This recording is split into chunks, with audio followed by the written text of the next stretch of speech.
Éric de Châteauvieux, je vous trouve là, devant votre portrait, hein, ici, dans une expo qui est à Paris, dans un des halls de la CFDT, dans le quartier de Belleville.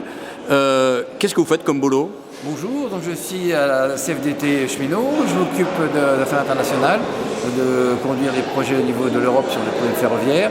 Je m'occupe aussi de développement, de participer au comité de dialogue social européen, c'est-à-dire défendre les droits des cheminots au niveau des commissions européennes. Et en face de nous, nous avons les patrons des entreprises ferroviaires.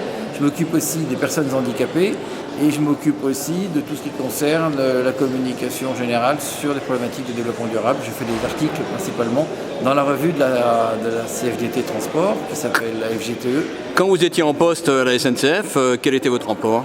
Alors j'étais à la direction des ressources humaines, je m'occupais de projets européens, de conduire des projets européens, je m'occupais d'aller chercher des partenariats européens sur toujours ces problématiques de formation, des problématiques d'accès au savoir, de montage de projets qui permettaient de faire en sorte qu'il y ait des diplômes qui soient partagés au niveau de la SNCF et d'autres entreprises européennes.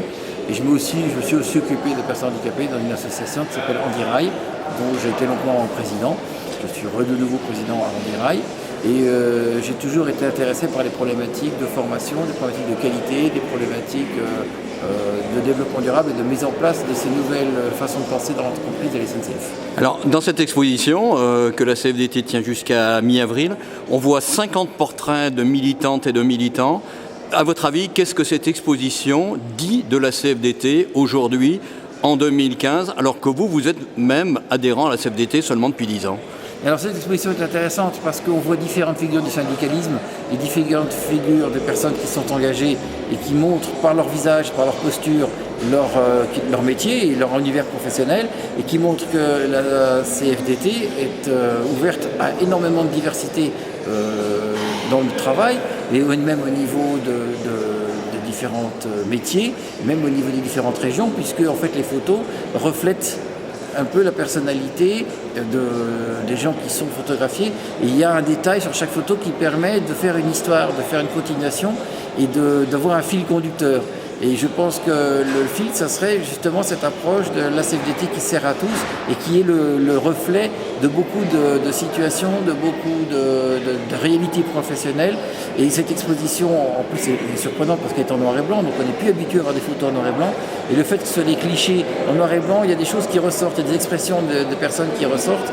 Et on voit vraiment que c'est une organisation moderne et que 50 ans, eh bien, on a l'impression que les gens qui sont photographiés sont finalement très proches de nous. Et la mise en scène, la façon dont cette exposition a été présentée, disposée, il y en a dans l'eau, il y en a dans le restaurant d'entreprise. Ça permet vraiment de montrer que la CFDT est présente et est à notre service. Et c'est cet aspect de dynamisme, cet aspect de proximité qui est intéressante.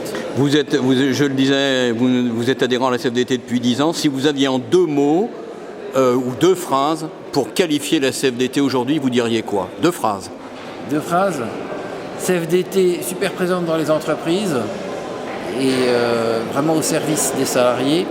Le problème, c'est qu'il faudrait que nous soyons plus à nous rassembler autour de la CFDT, puisqu'on constate qu'au niveau des jeunes, il y a une vraie problématique. Il faut vraiment retrouver les jeunes. Et je dirais syndicat super professionnel, compétent dans ces dossiers, dans son approche pour pouvoir défendre les salariés, pour pouvoir négocier au niveau des entreprises. Et je dirais surtout une organisation qui demande à être encore plus connue et encore plus mise en pratique.